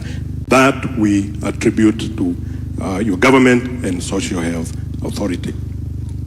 Again, we have some challenges with access. Some of them are from the system, particularly the DHA system. We have a very, very cumbersome system where we have to give a lot of paperwork. KNH has now gone paperless. Hata ukilipa pesa upate risiti siku hizi. Hakuna karatasi KNH. And we are happy because things have improved, things move quick. But when it comes to SHA, I have to go with 6 documents, which I have to submit, then they have to be scanned, and even the physical part of doing that and taking them through all this takes a lot of time. Sometimes the system hangs. We would like the SHA system and the DHA system to be streamlined so that we can also go as smoothly as the rest of the things. And we do not, sometimes we are forced to go home without drugs because the system hanged. And to respond to CS Duale, who mentioned about, sometimes people switching off the system so that we can pay cash. A lot of time when the system goes down, you can't even pay cash. It goes down, nothing can happen. It's a very difficult and sad situation. And people at KNH, for example, wouldn't do that. And like I've said, I've been with them for over 10 years, so I know them. They cannot switch off a system to make you pay. So whenever it happens, it's a genuine problem. Thank you, Gikonyo. Yeah. Let me just finish, because the president gave us a challenge to talk about beyond 2030. And I have not heard anyone talk about it. So I would like to make some asks on that. And what I would like to ask Your Excellency, and some of these things I would need to seek your personal intervention, is that we need a renal registry. We need that because we would like to make data-driven decisions around kidney disease. We do not have a registry as yet, so a lot of figures we throw around are imaginary. But before we get there, I would like to make a plea to Dr. Mercy Mwangangi and the gentleman from the DHA. I know if you go into your system, you can be able to tell us, for example, how many people accessed post-transplant medication in one period, how many people accessed dialysis. And if you can share that information with us, including with Dr. Lesiampe and her team and his team, they would be able to make better plans. And I'll tell you why. Currently, that post-transplant package is only available at KNH and MTRH. But they cater, KNH can tell you how many people they have transplanted since they started. But they cater for people who are transplanted in other hospitals, including outside the country. So they cannot be able to predict properly today how many people will come for clinic next Tuesday if they do not have this data. And so they find themselves in problems which they are not able to solve because there is some darkness around how many patients need this service and how do we prepare for them. So we would like Your Excellency for that. We propose that this registry is domiciled at the Center for Excellence for Urology and Renal Disease Services, which we have been promised will be commissioned very soon. And I saw CS Duale inspecting that compound recently, so I know there is something in the works. And if this can be domiciled there, then we can be able to interact with that. And we will have to have, like I said, data-driven interventions and preparations. Now, I would like to bring to your attention, Your Excellency, that the Kenya Blood Tissue and Transplant Service has for very many years been trying to come up with a deceased organ donation program. And the reason we are doing this is because currently, if someone needs a kidney transplant, they can only get a donor from within the family. So previously, before the post-transplant cover that I've said came with SHA, a lot of people are preferring to stay on dialysis because when they're on dialysis, they don't pay anything other than the subscription. But if they do a transplant, they need to buy medication and they feel they cannot be able to do that. Now we have some money coming our way. And the question is, why haven't we seen an uptick in people seeking transplant services? The reason is kidney disease is a family disease. So if I am still being requested to go back to my family to look for a donor, there's a high likelihood that most of them will not qualify because if it's a genetic disorder, then they are all affected. And that now keeps people on dialysis because the only exit from dialysis is transplant. So if you cannot get it, you're stuck in dialysis. We think that your quality of life will deteriorate if you are on dialysis for more than 5 years.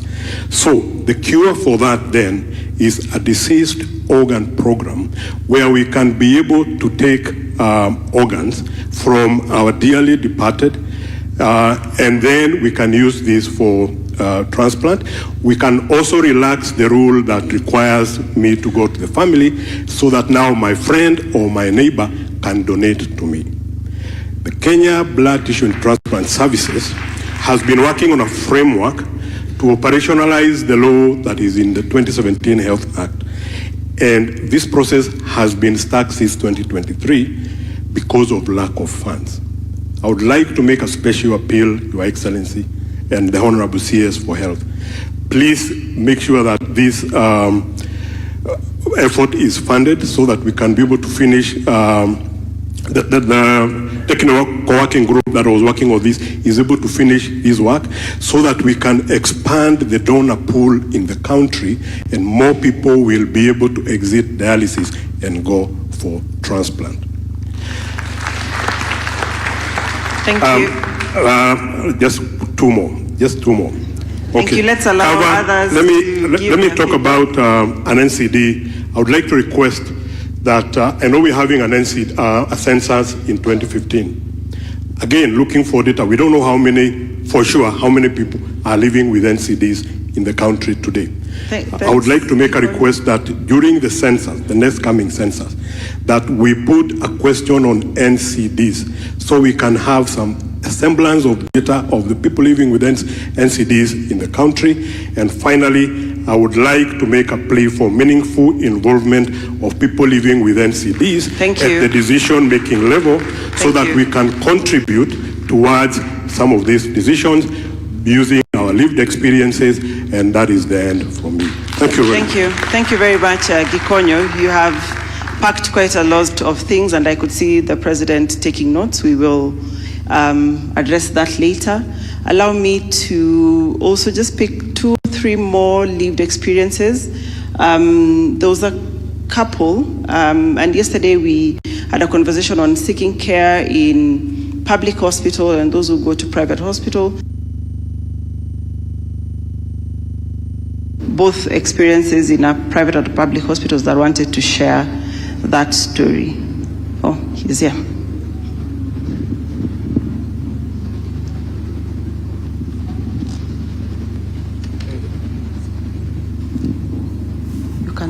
You can just come. Thank you, Dr. Massa. You can just. Okay. Thank you, Your Excellency. My name is Joseph Mutinda Kimatu. With me, I have my wife. I'm Frida Mutindi. Yes, we got involved in a road accident on 1st of March this year.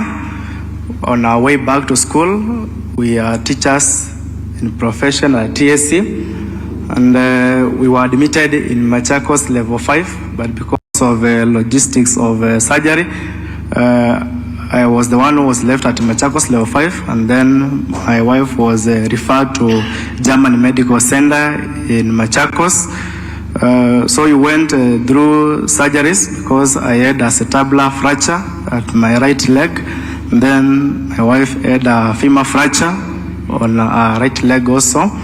And throughout the process of treatment, I took around 3 weeks to have everything taken care of because of mid-injury and also some scars you can see in my head.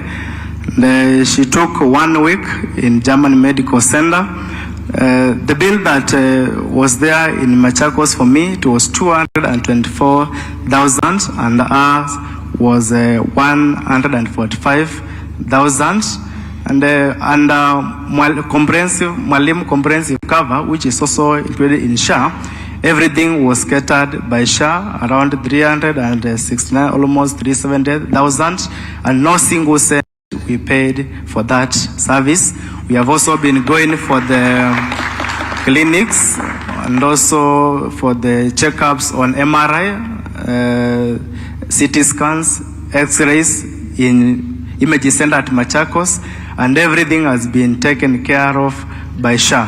So we are here to witness and confirm that through that deduction, Mr. President, you said yesterday that cuts across all the civil servants, we benefited fully without paying any single servant, and I'm sure every civil servant here can also confirm the same. And I have to congratulate you also, Mr. President, for being in the forefront to launch that program for emergency services, because, for example, in our case where we got the accident, it was somewhere in the bush area, somewhere where we were going in work, and it was out of the Good Samaritan we survived in that accident. So thank you so much, Mr. President, for being the forefront to ensure that the health care in this country is working well, and we truly say we appreciate for that service. Thank you. Thank you. Thank you very much. Mr. President, yesterday you spoke about Linda Mama, Linda Jamii, and on my corner here I can see a few moms and their babies. if there's any who would want to give the experience, kama kuna mama yeyote ambaye angependa kuzungumza, hata kama si hawa pale, kama kuna kina mama yeyote, naona kuna mmoja pale.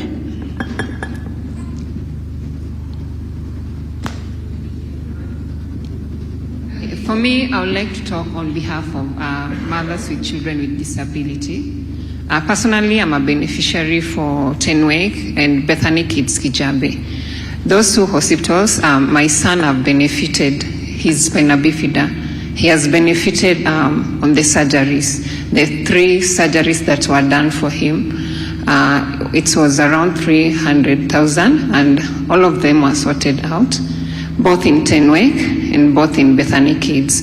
So personally, Mr. President, I'm so concerned when it comes to early interventions for children with disability, especially when it comes to therapies. I would really ask if SHA can help us in accommodating our kids on therapies, because there is where we have a lot of challenges, Mr. President. Again, we have issues with diapers. Yes, yesterday you guys talked about diapers. Our children also need diapers, because that is where we have so many challenges. We have mothers who are still wrapping their big children with cloths because they lack diapers, and that one is like lacking hygiene when it comes to that. And again, we really like, as caregivers for children with disability, we really like if we can have a mental health rehabilitation, because we have a lot of challenges when it comes to raising children with disability. And also, I would really like to urge SHA if they can help us in assistive devices, if assistive devices can be placed at SHA also, so that most of our parents can see on a better option when it comes to orthopedic area. And lastly, I would really like you, Mr. President, to consider our national days when we celebrate disabilities days. Like September, we'll be celebrating World Hydrocephalus Month. So if you can celebrate with us, we'll really appreciate that. Thank you. Thank you very much. We have a team from Moyale, and I know sometimes people who, or Kenyans who live at the periphery, have access. Okay, aya, simama basi uzungumze kabla tuende Moyale.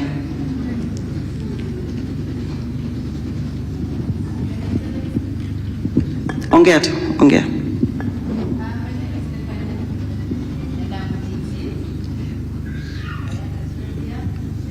Just raise, weka microphone. Karibu. SHA ilinisimamia kila kitu, and my SHA was temporary SHA and it has already expired. So pia nilikuwa nauliza if I can renew it because I'm underage. Just hold on. Can you begin? I didn't get your first part of your conversation, please. Okay. I'm Stephanie Muya. I'm 18 and I gave birth at Mama Pumwani, January date 2, and I used temporary SHA and it has already expired. So nilikuwa nauliza kama I can renew it, the temporary SHA, and then bado sijapata ID. Na hiyo temporary SHA bado itasimamia mtoto wangu. Ndo nilikuwa nauliza. Then apart from SHA, I'm a dropout and I'm a young mother. Pia ningependa unisaidie. I want to go back to school. That's all.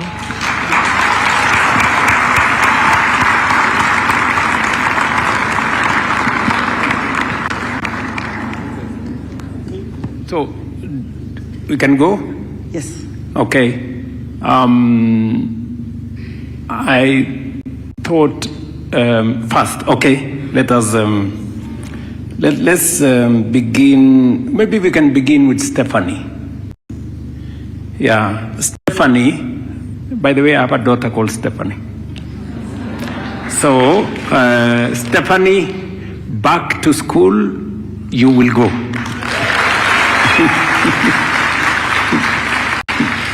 Yes. I want somebody to answer Stephanie about her temporary cover.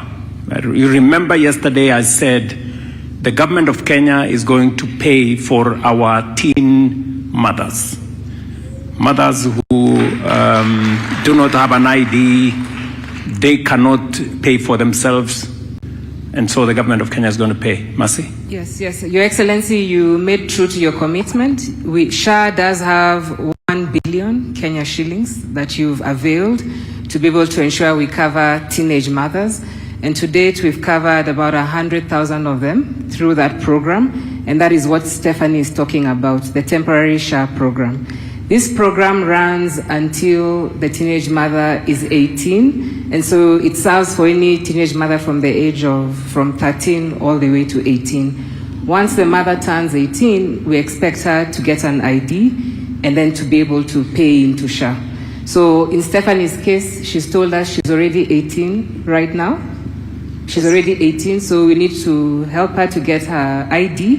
And then now we need to find a mechanism of supporting her. But the program that we currently have, Your Excellency, has served 100,000 teenage moms in the country. Fully paid up premium for them and for their family up until they turn 18. So if a mother is 14, she gets cover until the time she turns 18, together with her family. So what do we tell Stephanie? Stephanie is now worried about herself and her child, and yes, I think we'll take care of her going to school. Yes, that becomes the Ministry of Education's assignment. We will make sure that we find a school for you and pay for your school fees. But then, what happens to Stephanie and the child? So, Your Excellency, because Stephanie is yet to go to school, it means she doesn't have an income, so we can enroll her in the SHA sponsorship program that you've also availed resources for. So, does she qualify under the program we have for indigents? Yes, she does. She does qualify for the indigent sponsorship program. Okay, so Stephanie, you remember yesterday I said we have 560,000 Kenyans who we pay for. So we will make it 560,001. And Stephanie. So please include her in that program. We shall do so, Your Excellency. Now,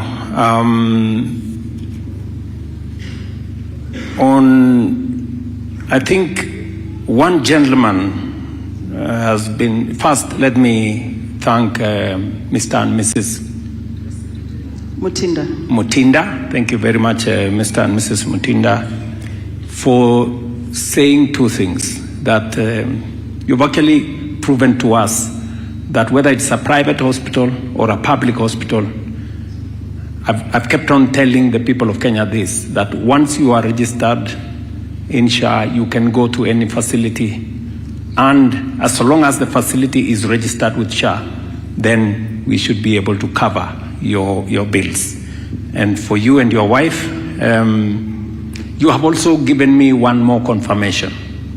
I had a very candid conversation with the Teacher Service Commission and the teachers' unions, both KUPPET and NAT, and I persuaded them that they were better off in SHA than in private insurance. I think what Mr. and Mrs. Mutinda have shown is that is actually correct, because today teachers who had access to one level 5, level 6 hospital, today they have access to all the hospitals. We've expanded cover. Teachers can go to as many facilities as are available in their locality, and we've made the cover much, much better. And congratulations, Mwalimu, and Pole for the accident. Now, we have one wonderful gentleman, Mr. Gikonyo, there. Thank you very much, Mr. Gikonyo. You are a wonderful Kenyan. You have given us so much feedback. I have written my page, and I've turned over the page to write some more on some of the feedback that you have given us. I like the fact that you agree that we have improved on the cover from what was 400,000 for transplant, it's now 1.1 million. That's correct, Mr. Gikonyo?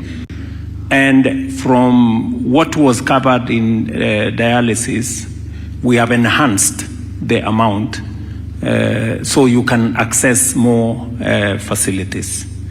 And we have done many other things to make the life of people like yourself and others who are living with non-communicable diseases, their life bearable and better. You have, however, raised a couple of issues which I want us to address by way of feedback. You have raised the issue of acute situations that if we handled them differently, maybe we would have a better outcome. I don't know whether my team has any views. You know, is it something we can carry as feedback and homework for us to go and think about by way of improving the cover? Because I think the suggestion he's making is, yes, we may be making a little saving by limiting the number of dialysis. But if we dealt with it early, maybe we'll have a bit more sessions, we could actually save the kidney. Is it something that doctors can verify that that is the case? And if it is it something that we can onboard as a different approach to this, as Mr. Gikonyo said? Thank you, Your Excellency. Yes, we actually have the head of all the kidney doctors in the room. If Dr. Wala is in the room, oh, good. Dr. Wala can confirm that acute kidney injury. He's a specialist. Please talk about it before. Thank you very much. Thank you, Your Excellency, and thank you for this invitation. Dr. Jonathan Wala, the chair of the Kenya Renal Association. My colleagues call me president, but now I'm in front of you. I cannot use that word. John Gikonyo is a good friend of ours, and you have worked a lot in the renal space. Acute kidney injury is an acute situation that can affect anybody, especially can affect children with severe diarrhea, can affect mothers during their pregnancy, or anybody who becomes sick. During that period of time, unfortunately, we don't have several things about the cover. The first one is about the way to do dialysis. That means there's no cover for the insertion of the catheter itself. And that's a major hindrance into entering into dialysis. The second one, money. And that's what we are looking forward to sharp addressing. Thank you.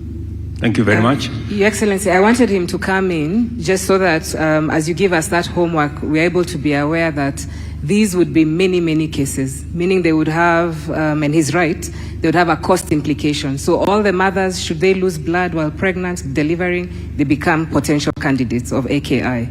And so it's many Kenyans as opposed to the 25,000 who we currently have on continuous chronic dialysis. But we will do the homework and do the numbers with Prof. Jauko and determine what the impact would be, budget impact would be. Thank you very much.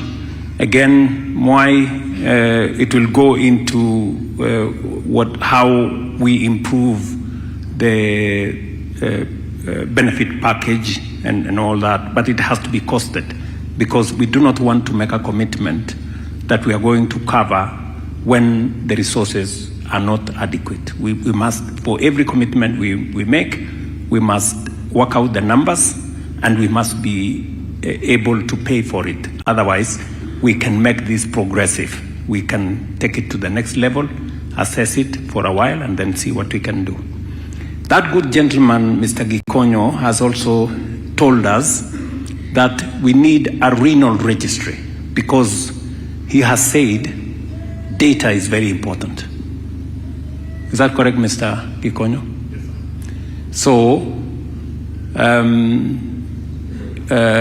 my good friend Anthony, it is possible for us, and it is necessary. The reasoning given by Mr. Gikonyo there is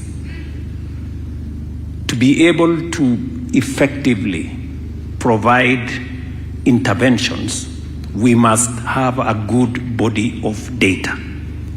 Numbers are important. There are some people, Mr. Gikonyo, who are telling us that numbers are not important. That why are we registering people? Why are we talking about people who have been registered? Is SHA registry. You are telling us to do another registry. You know? Because you've said, what is your reasoning, Mr. Gikonyo, for the registry?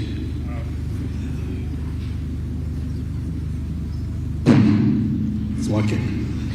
Reasoning, Your Excellency, is that we need to make data-driven interventions with evidence from the situations that we are going through. I hope those who have arguments against our data are listening to Mr. Gikonyo. Mr. Gikonyo, you have said what your personal experience on what SHA has changed for the people who have conditions like yours. Yes, sir. And in your opinion, we've made very good progress. Absolutely. What do you tell those who are telling us we should scrap SHA? They should pray very hard that they don't fall sick one day and they find themselves in a situation where they cannot foot their bills, and if not them, one of their relatives. Let me give an example. If someone needs dialysis suddenly, and that is 80% of all the people who need dialysis, they find out that they need dialysis one day when they collapse, and they wake up in an ICU, and they are the last to know that their kidneys failed. Why? Because kidney disease is a silent. He has told us the best way to get out of, the whole space around dialysis, because dialysis is good because it saves lives, it prolongs somebody's life, but kidney transplant would actually solve that problem in a much more fundamental way. Is that correct, Mr. Gikonyo? Yes, sir. So, and he says there are now restrictions on how somebody gets access. It has to be a member of their family. And he has given us suggestions by way of feedback, which is the reason why we are having this conversation anyway. We want to know from citizens, how can we do this better? He has told us that we should expand the pool of access to kidneys to non-members of the family, and possibly create a framework where we can get organs or kidneys from deceased persons in a framework that is acceptable legally and morally. Is that what you're saying? Yes, sir, but if we had a deceased organ program, we would expand donations to beyond kidneys, because we would now be able to get other organs that are transplantable, and a human body can give up to 8 organs that can be transplanted. So it would be a wider pool where even other conditions can be supported. Is it something that can be considered? Is it something that it tells us that there was already a conversation in that direction?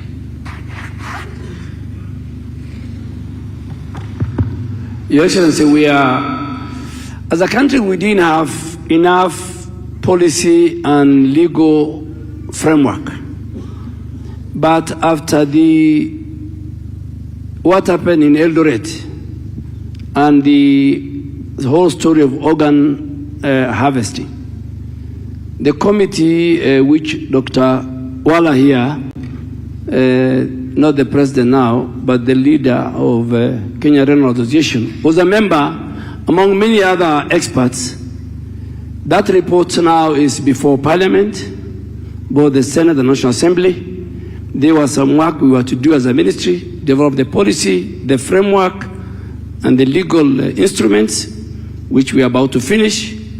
Parliament is ready and waiting for us so that we present to them. So that as a country, first we have the framework, the legal, and the policy, which I will bring to Parliament and the Cabinet. So I think we can then tell John here that what you are suggesting is already under consideration. We must, however, guard ourselves against what we saw in the past, where citizens were duped into organ harvest scheme. Some of them, their organs were taken without them even knowing. And some of them were, conned and things. So we must have a robust policy and legal framework that is already in discussion. And then we can maybe progress and get to the suggestions you're making on how can we save more lives and how can we expand the pool of how a renal patient can access a kidney to save their lives or to share with another citizen. So I think that is a work in progress. The last issue that I picked from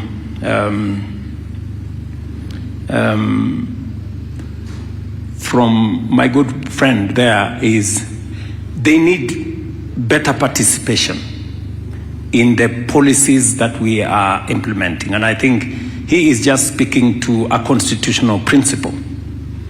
It is no longer a sterile provision of the Constitution that public participation should be part of the engagement of us going forward. And therefore, I think what he's asking for is, as you develop the policies and the legal framework that affects people like him, they must be involved. And I want to commit Bwana Kikonyo, that is going to be the case, and you will you will participate. Thank you, sir. There is one more good lady. Sorry, I didn't get your name. Yeah, she has told us. Sharon has told us about children living with disability and caregivers who are supporting children living with disability. And she has recommended two things. She has said we need to look at the package that is available to children living with disability, including the caregivers. What is it that we can tell Sharon and people like her who are helping with children living with disability? And she has recommended specifically that early intervention could actually make things a lot easier for both the children and also the mothers. And that these are children who deserve, support. What do we have to tell her? Mercy, do you? Thank you, Excellency. If I'll start with the good news on your instruction yesterday at night, we started work on diapers and the proposals are underway and we should be concluding that by the end of October. And Prof. Jauko's team has already started looking at that. On what Sharon has raised, it is another area of progression that we need to work to. A child who has spinal bifida, which is a condition where the spinal cord grows outside of the body, requires care for life. And so it means that this child requires physiotherapy, speech therapy, nutrition therapy, almost every day, if not every other day. So what we need to do and what we are going to do is do the costings of that, determine how many Kenyans would be needing that service, what again the budget impact of that is, and how SHA can finance it. But Your Excellency, there's also one more area where the Council of Governors can support us. Kenya over the years has not invested in cognitive disabilities for children. We do not even have the right specialists in place. We have very few speech therapists, very few autism doctors, very few doctors who deal with those conditions. So there's some work that the ministry together with COG needs to do in training, in building this workforce, and then also in building the facilities that come with this.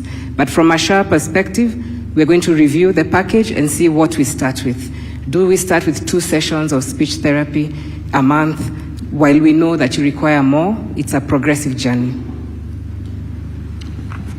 Okay. Sharon, I think we do not have good answers for you. Let me say that. But it is good homework, you know. This is a space that is new. It is a space that maybe was forgotten.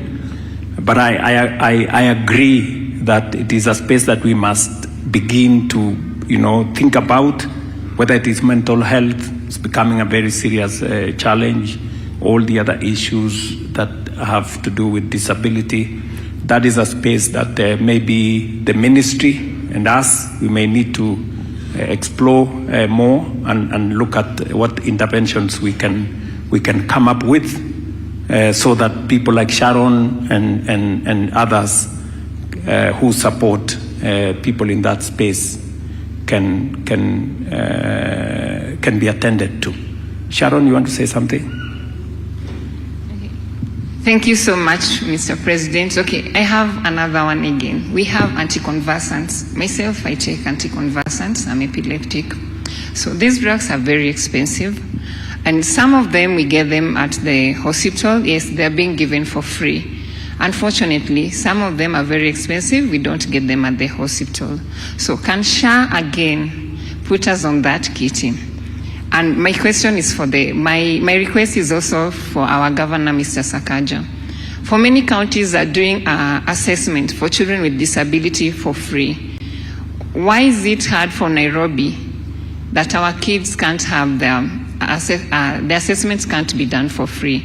And if it's that difficult, can we also put it on SHA so that we may enable many parents to register their children when it comes to registration for persons with disability? I know he's asking himself which it's the National Council, the card for the National Council for Persons with Disability. Okay. So that it might help us to identify how many parents do we have, how many children do we need to have the diapers, how many children do we need for anticonvulsants, and how many children with disability do we have, how many persons with disabilities do we have. Yeah, thank you so much. Thank you, Sharon. And I sympathize with Sakaja because he's almost in the same space as myself as to what exactly do we need to do here. Oh, you have something? Okay. Johnson? Thank you, Excellency. I think it's good to be here, and I know many people are from the city. The first issue on occupational therapy, we provide that in our level 4s and in our level 5s. Occupational therapy, physiotherapy. At Mama Margaret, I know we have we're registering. We're doing the registrations, even of PWD. The benefit from free diapers and medicines like phenobarbital. Phenobarbital is available there. We have occupational and basic therapy as well as at MLKH, as well as a serious orthopedic unit over there. I think she was saying, Johnson, the assessment. He said... I'm getting to that. Okay. Yeah, I'm getting to that. Your Excellency, for occupational therapy, I know for sure it is free at, for assessment, disability assessment, I know for sure it is free at Mama Lucy Kibaki Hospital. But if it is not free in the other, my CEC is quickly checking, it will be free from tomorrow if it is not. I will direct that it is done. In case it is, that is very easy. And I know they are listening. But I'm just confirming, I know for sure it is free at Mama Lucy. We'll make sure it is free. I don't think you need to be charged for just that assessment, Your Excellency. Thank you. Thank you very much. Now, there is one thing that is coming out of this, that we may need to expand our, health professionals, scope, to cover new areas. We seem to have gaps in certain professionals. I think somebody mentioned here that there are gaps in some expertise that may be necessary for us to handle situations that confront our healthcare facilities. We need to have the people with that expertise. I don't know whether in this room we have the director of Kenya Medical Training Center. Is he here? Yes. Yes, Daktari, last year we had a conversation. And we had a conversation on, expanding the footprint of your organization, and people who will help. In your teaching facilities. In this year's budget also, when you did request me, we've also made money available for students at KMTC for Higher Education Loans Board. I think 390 million or so. But I also understand that that money may not be sufficient. And I want to tell the good people, health professionals who are training at our Kenya Medical Training Center, that now, as we improve on the package for tertiary education, we have taken the law to Parliament on tertiary education placement and funding bill that will now cover all students at KMTC to access funding for their training, so that these gaps that exist at the moment, we will settle them. What do you have to say, Daktari, on listening to this conversation? How will your organization, with the pool of health professionals that you are training, how will your organization help us and help citizens who have different conditions, who require different professionals? How do you think we should approach this? And what kind of support do you need from me to be able to provide for beyond what me and you and PS Muthoni here discussed? Thank you, Your Excellency. My name is Dr. Kelly Olwach, CEO, Kenya Medical Training College. Your Excellency, to start with, KMTC has increased the number of courses from 98 to 126